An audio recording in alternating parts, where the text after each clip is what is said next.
Hi,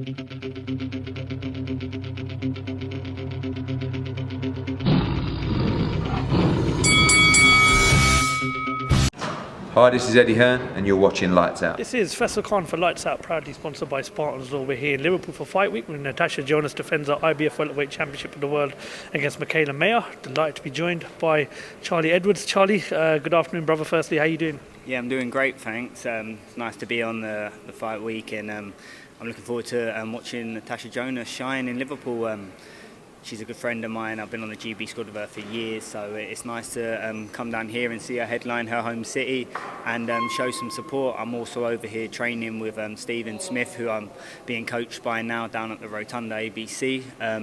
So it's my first little stint here in Liverpool this time round. I've been here before, but it's a great city and I'm enjoying myself. Yeah, definitely, and it's good to see that you're now sort of like planting your feet in Liverpool. As you said, you're training down the iconic Rotunda gym. You've been working closely with Stephen Smith. Natasha Jonas defends her world title this weekend. She's a massive inspiration to the city of Liverpool. Her success has been second to none. Just talk to me about what it's been like to work closely around her, and hopefully you'll be looking to follow in her footsteps to see the legacy that she sort of cemented around here in Liverpool. Yeah, Tasha's a lovely girl, really down to earth, really nice and warming, makes everyone feel welcome. Like she puts in the graft, and she's a hell of a fighter. She's an inspiration because she has shown it that sometimes when people write you off, if you stick to the course and you keep being consistent and keep working hard, that your time will come back. And that's been a big inspiration for me, especially through these last 18 months of a terrible time that I've been put through.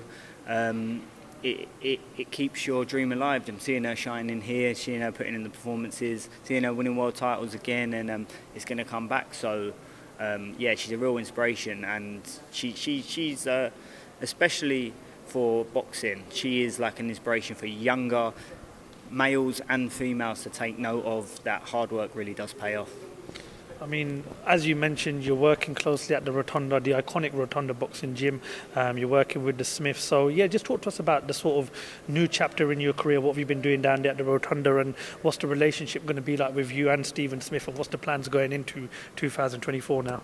Me and Stephen, we've hit it off from years ago. Like, we've always been, I've always looked up to him when I was younger, even when he was on the England team, GB team, and when he went pro, we boxed on the same cards. He was a few years older than me, but he's always showed love and respect to me, and always like kind of inspired me to be like him. So when I heard he was training, it made perfect sense. The guy's got the best boxing brain that I've ever worked with. He sees and reads boxing in a great way.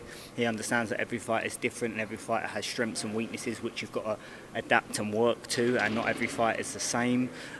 He's been there, done it all, wore the t-shirt. He's been overtrained in the past. I've also been overtrained in the past, and he's an experienced man, you know, so we know, like, working together with our brains, and not only that, his family behind it as well. We all know Callum, Beefy and Paul. They're very knowledgeable guys in the boxing game, so it's like it just made perfect sense for me, and it's been really great working with him. I feel like I'm coming on leaps and bounds already. We're adapting our own style together, and I look forward to putting that into play in 2024. I've got a few meetings with a few of the promoters now.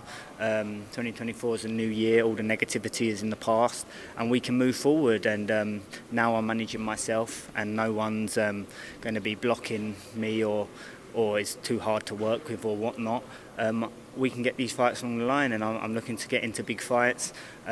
Jason Maloney has reiterated in an interview that he wants to come to the UK to fight me.